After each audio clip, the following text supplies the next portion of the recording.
No período do século XV ao XVII, poderosos povos nômades reconheciam um após o outro a superioridade dos impérios sedentários agricultores.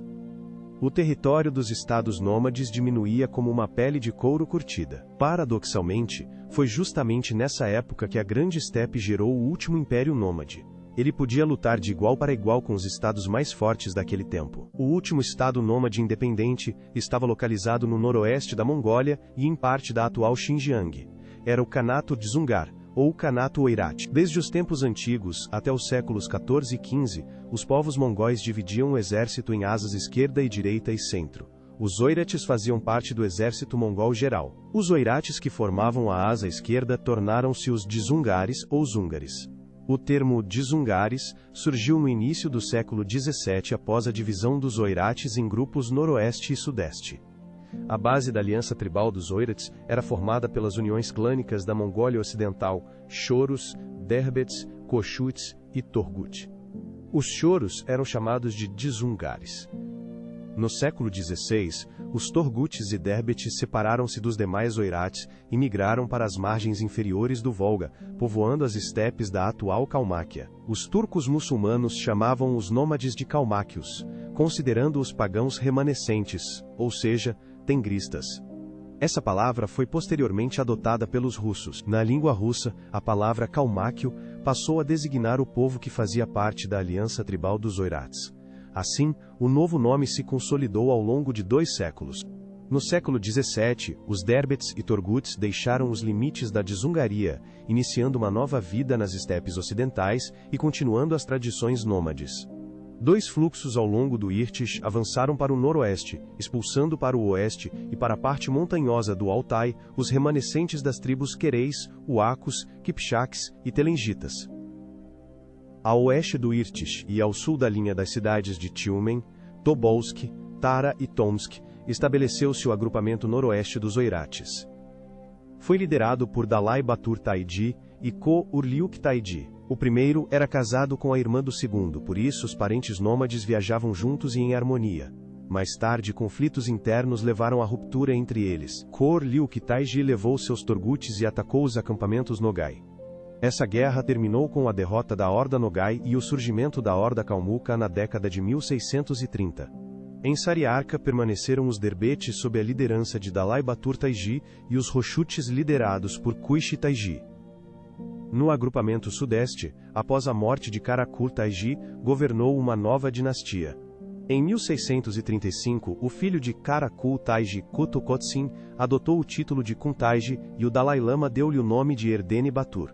Esta data é considerada o nascimento da Dzungária. Cada Khan usava um título que mostrava sua alta posição e nobreza. O título do governante do Kanato Dzungar era Kun Taiji, que significa grande governante. O líder dos Roshuts, Turu Baikhu Taiji, em 1636 a 1637, conquistou terras perto do lago Kukunor, expulsando mongóis e tibetanos dessas regiões. Após o ano de 1636, surgiram 4 hordas Oirates: Kalmuka no Volga, Dzungar em Emel, Roshut no lago Kukunor e Derbeto Roshut em Sariarka. Mais tarde, 3 hordas formaram estados independentes. Mas os Oirates de Sariarka não conseguiram estabelecer um estado e foram conquistados por Galdan Boshoktu. Galdan Boshoktu, filho de Erdene Batur, foi o Khan da Dzungária de 1671 até 1697. Na década de 1750, a Dzungária passou por uma série de infortúnios. Após a morte de Galdan Tseren, houve uma divisão entre a nobreza. Alguns Taiji e Noyons não reconheceram o filho ilegítimo de Galdan Tseren Lama Dorje, que tomou o trono de Dzungar. O Noyon dos Choros, Davatse, junto com seus aliados, fugiu para o Médio Jus Kazakh ao Khan Ablai no ano de 1751. Os Noyons rebeldes dos Derbetes, Sarau e Ubashi Tseren, foram para o imperador chinês Qianlong, transformando o conflito em internacional. O Khan dos Cazaques, Ablai, rapidamente se posicionou e não entregou os rebeldes, ignorando as exigências de Lama Dorje. No ano de 1752, Lama Dorje, com 3 tumens, invadiu as estepes do Médio Jus dos Cazaques. A guerra entre Dzungares e Cazaques se prolongou, mas os Dzungares acabaram recuando, aproveitando a ausência de tropas no oeste. No ano de 1752, o Khan Kazakh Ablai enviou um exército de 500 cazaques e 150 oirates, aliados de Davatsi e Amursana, para Zetsu. O exército rapidamente contornou o lago Baljesh e, em 1753, invadiu o acampamento inimigo. O Chuntaiji Lama Dorji foi capturado e executado. O novo Chuntai foi Davasi, mas as reivindicações de Amursana por meio reino permaneceram insatisfeitas. Amursana voltou a pedir ajuda ao Khan Ablai. Ablai forneceu cavalos a Amursana e destacou uma unidade militar. Enquanto isso, Dawasi pediu apoio aos Tolengutes do Altai. No ano de 1754, os Tolengutes destruíram completamente a unidade de Amursana, que fugiu para os chineses com 20.000 coites. Amursana declarou seu desejo de servir ao imperador chinês Qianlong, o que posteriormente serviu de pretexto para a conquista e destruição da Dzungária. No ano de 1755, um enorme exército chinês de 50.000 homens partiu para a conquista final da Dzungária. O exército era composto por 10.000 manchus, 10.000 calhas e 20.000 mongóis do sul, divididos em duas partes. Cerca de 10.000 Han faziam parte do exército, mas não participaram das batalhas. Eles realizavam tarefas auxiliares e trabalhavam na agricultura nos novos territórios. As tropas criaram assentamentos militares de infantaria para garantir o abastecimento de alimentos. A infantaria era formada por tribos manchus, e a cavalaria era composta por mongóis e, posteriormente, por oirates, semelhantes aos cossacos russos e kalmyks. Do Mongólia chegou um exército sob o comando do general Panchi.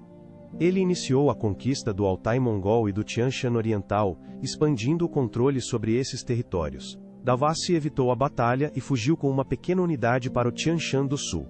Mas logo foi capturado com a ajuda do Hakim Uigur e enviado a Pequim.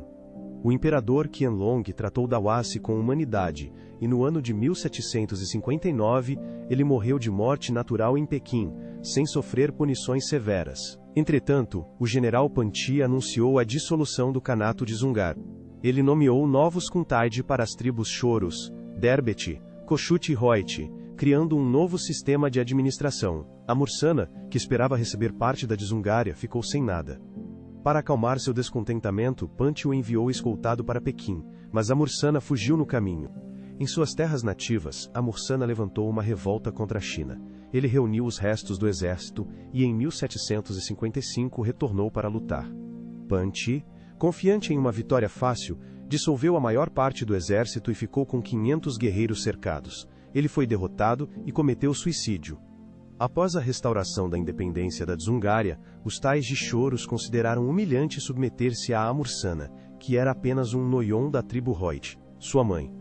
Ela era a irmã mais nova do Khuntaiji Gaudant Seren, por isso, aos olhos dos Choros, era considerada de origem inferior e não gozava de respeito. Pressentindo a fraqueza do lobo de Dzungar, o dragão chinês começou a se preparar para o último e decisivo ataque na luta pelo poder e território. No ano de 1756, o exército Qing, sob o comando do general Manchu Xiaohui, marchou contra os Dzungares, preparando-se para uma guerra em grande escala. Amursana tentou organizar a resistência e conseguiu vencer algumas pequenas batalhas, mas isso não mudou o curso da guerra nem a situação na região. No final, os Manchus, usando sua superioridade numérica e reorganizando suas forças, derrotaram o povo de Dzungar, o que levou a consequências trágicas. Começou o extermínio em massa dos oirates, durante o qual morreram não apenas guerreiros, mas também crianças, mulheres, idosos. A população civil ficou no fogo da guerra. No ano de 1758, o Império Dzungar deixou de existir, marcando o fim do último império nômade na região. No ano de 1761, este território tornou-se a prefeitura Qing com o nome de Xinjiang, o que significava uma nova fronteira administrativa. Os Dzungares, especialmente as tribos rebeldes Choros e Koit, foram quase completamente destruídos durante as repressões e ações militares dos Manchus. Os Derbets se submeteram a tempo, o que os ajudou a sofrer menos e preservar parte de sua cultura e vida. Os remanescentes de alguns Zulus Dzungares escaparam para o Afeganistão, Badakhshan, Bukhara, onde foram aceitos para serviço militar pelos governantes locais. Posteriormente, os descendentes desses Zulus adotaram o islamismo e se integraram à população local, mudando tradições e crenças. Um Ulus de 10.000 kibitkas, liderado pelo Noyon Shiring, lutou arduamente para chegar ao Volga no Kanato de Kalmyk. Durante a fuga, eles foram perseguidos pelo exército manchu chinês, que tentava deter os fugitivos a todo custo. Era necessário deter o exército para dar oportunidade aos idosos, mulheres e crianças de irem para um lugar seguro longe das batalhas. Muitos homens já haviam morrido nas batalhas, e os jovens oirates restantes tinham que lutar pela sobrevivência e proteção de suas famílias. 15.000 jovens oirates, apesar do cansaço e das perdas, continuaram a luta, demonstrando força e vontade de viver. Jovens entre 13 e 16 anos decidiram deter o inimigo. Esses jovens, ainda inexperientes, conseguiram parar um exército punitivo bem treinado. Nenhum desses adolescentes sobreviveu, mas eles deram a oportunidade para suas famílias escaparem. Seu feito foi incrivelmente importante e valioso. O passo montanhoso pelo qual os oirates fugiam é chamado de Portas de Zungares. Esse caminho era estrategicamente importante para o movimento das tropas. Segundo os cazaques e kirguizes que viviam lá, o vento dessas portas carregava por muito tempo o cheiro de cadáveres dos dzungares mortos na sangrenta batalha. A pergunta por que caiu o Kanato de Dzungar, a resposta é muito simples. Historiadores explicam as causas da decadência desse estado. O estado, que durante centenas de anos travou guerras de conquista e defesa, se manteve apenas graças a líderes fortes e visionários. Assim que surgem governantes fracos e incapazes, começam os problemas e o Estado começa a cair. Isso se torna o começo do fim de qualquer Estado semelhante. O Kanato de Dzungar pereceu no auge de seu poder. Ele praticamente perdeu completamente o povo que um dia o criou, e junto com ele desapareceu sua força e autoridade.